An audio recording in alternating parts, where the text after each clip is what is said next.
Let's go run a half marathon. Alright, brisk walk to destination. And so it begins. 5k down. Halfway, so 10k's. Ooh, 3/4, 15k's. First half marathon done. Pocket pig for sustenance. How's it? So, believe it or not, your boy this morning actually just ran a half marathon. I've just gone back from gym now, and whatever, we'll chat. That's tomorrow's video. But so I ran a half marathon this morning, had a kip straight after because I was way too tired to do any of this chatting shit.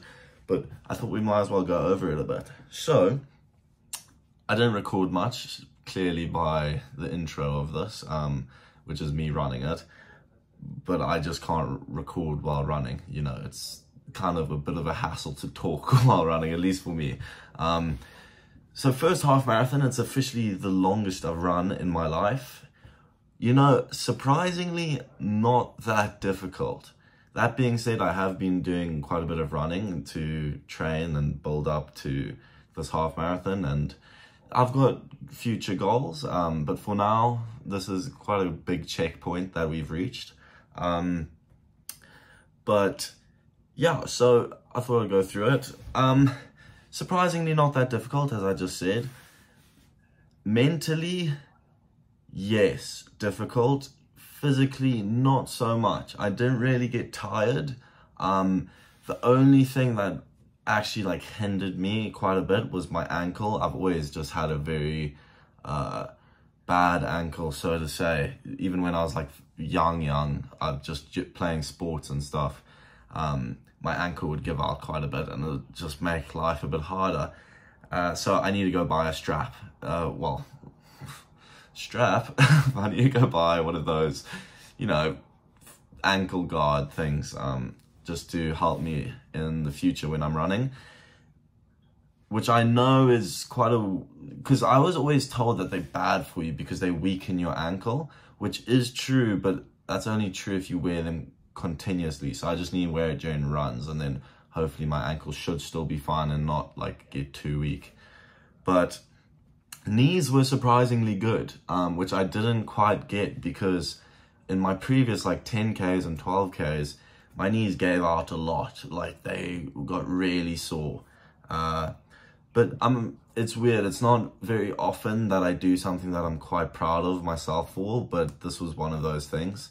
I was very proud, especially at the end of it. I got through all 21 kilometers without stopping once, without walking. It was all running, and I know it's not the fastest time, so it was 2 hours 4 minutes or something with a pace of 5 minutes 46 seconds per kilometer. I don't know, I'll put it up on the screen somewhere here.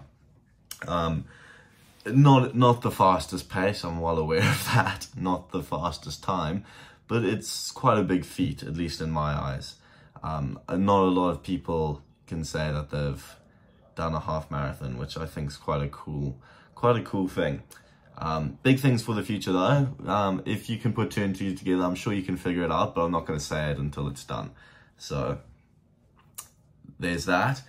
But otherwise, yeah, really good. I shocked myself quite a bit.